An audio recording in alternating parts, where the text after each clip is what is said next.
Goeiedag en baie welkom. Nee, en ek is Anoushka Miller.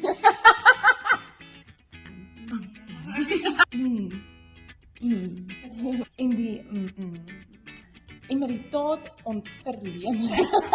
Dan herinner ons julle weer. Nee. Dan herinner ons julle graag weer, nee. Dan herinner ons julle. Ek begin weer. Dan herinner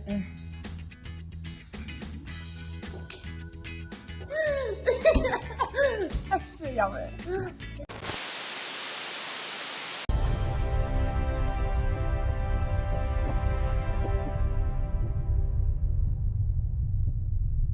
Goeiedag, ek is Anoushka Miller en baie welkom by hierdie week se Blitsflits. En ook welkom by die Hervormde Kerk.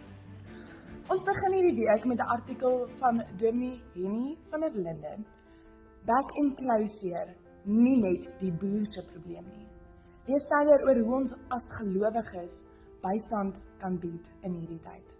In hierdie week se goeie nuus raak aan ons predikante, sê ons baie geluk aan meneer Elton en Dominee Rita en die geboorte van hul klein seentjie Robert. Seën wese vir julle in hierdie avontuur wat voorlê. En dan sê ons ook baie geluk aan Dr. Annelie Botha en die beroep wat sy ontvang het vanaf Montana Oosgemeente. En dan verneem ons dat emeritaat verleen sal word aan Dr.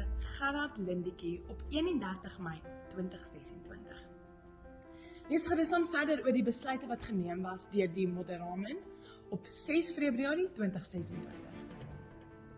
Dan herinner ons julle graag weer aan ons HTK opening wat plaasvind 18 Februarie om 10:00 by Philadelphia gemeente.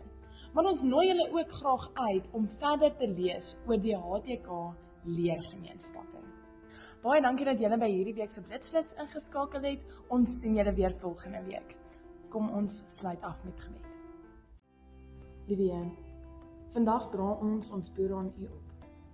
Vader, hulle gaan deur moeilike tye met erge bekommernisse oor back and closure.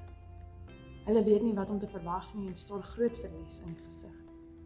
Gee hulle asseblief die krag om deur hierdie moeilike tyd te kom. Ons bid dat hulle die woorde van Sefanja 3 vers 16 tot 17 in hulle harte sal bewaar. Moenie bang wees nie, siel. Moenie jou hande moedeloos laat hang nie. Die Here jou God is by jou. Hy, die krygsman wat red. Amen.